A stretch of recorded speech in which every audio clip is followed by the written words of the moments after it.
जय सिया राम भाइयों, मैं कशिश क्रिएशंस का ओनर आप सभी को ये बताना चाह रहा हूँ कि मैं या मेरे जैसे जितने भी टेलर हैं वो पैसे ज़्यादा क्यों लेते हैं। ठीक है ना। अक्सर लोगों का मतलब ये कहना रहता है कि मतलब टेलर हैं बहुत पैसा लेते हैं, बहुत लूट मचा रखी है, जो भी है उनके माइंड में। ठीक है ना। टेलर इतना पैसा लेता क्यों है। ठीक है। अब कंपैरिजन होता है, मोस्टली कंपैरिजन होता है कि हमारे पड़ोस वाली आंटी वो इतने में बना रही है, आप इतना पैसा क्यों ले रहे हो। ठीक है ना। पड़ोस वाली आंटी एक एक टाके लगा रही है और वो भी क्या लग रही है क्या लगा रही है कोई समझ में नहीं आता। ठीक है ना। टेलर क्या करता है, जहाँ 3 टाके 2 टाके लगने होते हैं, जहाँ वो 2 टाके ही लगाता है और वो भी मजबूत लगाता है, और जहाँ ज़रूरत होती है 3 लगाने की वहाँ 3 टाके लगते हैं। अगर पेस्टिंग की ज़रूरत है गले में तो वो पेस्टिंग लगाता है, फिर बनाता है। पेस्टिंग को पलटने के बाद में अंदर क्या है क्या नहीं है किसी को कुछ पता नहीं चलता कि अगले ने क्या मेहनत करी है, ये किसी को नहीं दिखता, मगर लोगों को दिखता है यार वो सस्ते में बना रहा है। पेस्टिंग की ज़रूरत होती है, पेस्टिंग लगाता है दर्जी।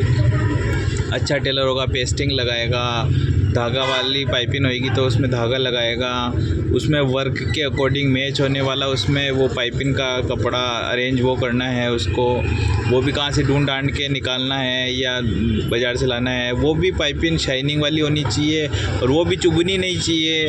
मतलब इतना डिमांड होता है तभी जाके लोग इतना पैसा देते हैं।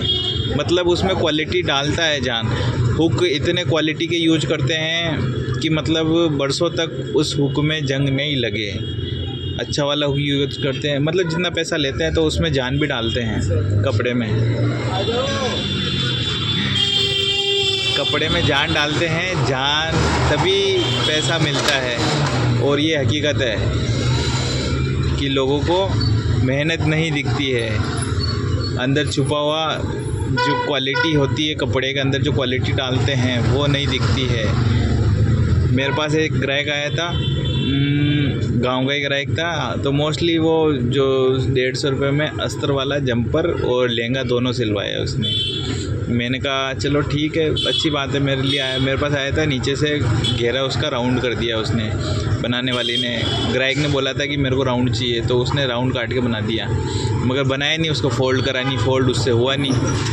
गोल तो राउंड इजीली होता नहीं है, वो तरीके से बनता है, वो सिस्टम से बनता है, तो राउंड हुआ नहीं। उसने कहा ग्राहक को ऐसे ही पकड़ा दिया कि मतलब 2 बार तो अल्टर हो चुका था वो, मतलब मैंने खोल के देखा तो टक्स वक्स खोल रखे थे, फिटिंग उसका प्रॉपर था नहीं। चलो ठीक है, मेरे पास आए पिको कराने के लिए कि अंकल जी मतलब भैया आप पिको कर दो इसको। ठीक है, मैंने कहा चलो कोई ना पिको कर देंगे। कहाँ पिको करना है, मैंने कहा वो ट्यूबलाइट वाला जो नया कपड़ा चल रहा है वो वाला कपड़ा था, तो वो पिको होगा नहीं। पिको यूँ नहीं होगा कि उसमें बूट में फंस जाते हैं, वो ट्यूबलाइट है तो वो पिको होता ही नहीं है। और जो राउंड करके यार फिर उसमें क्या किसी जंपर है तो उसमें स्ट्रेट होएगा, वो रेंगल्स थोड़ी आएंगे, उसमें रेंगल्स नहीं आएंगे, तो वो होना नहीं। अब ग्राहक का दिमाग ख़राब, मतलब मेरा ड्रेस बिगड़ गया। बोले कि मैंने कहा कि 2 पैसे ज़्यादा लगते, अच्छे से बनवाना था ना। नहीं तो हमारे गांव में तो 150 रुपये ले रही है। मैंने कहा चलो ठीक है, ऐसा करो मैं इसको रेडी कर दूंगा, मेरा 100 रुपये दे देना मेरे को, मैं आपको रेडी करके दे दूंगा, आपका कपड़ा बिगड़ने नहीं दूंगा। ठीक है। अरे आता ले वो कि 150 रुपये दे दिया है मेरे को, तो फिर क्या करूँ मैं, पिको ये होगा नहीं।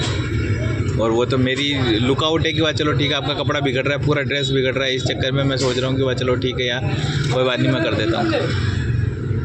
मतलब लोगों की मानसिकता देख रहा हूँ कि अगर टेलर मेहनत कर रहा है तो पैसा भी तो लेगा, उसके भी तो बाल बच्चे हैं, और महंगाई इतनी हो रही है सबको पता है। तो किसी की मेहनत का पैसा न मारे, और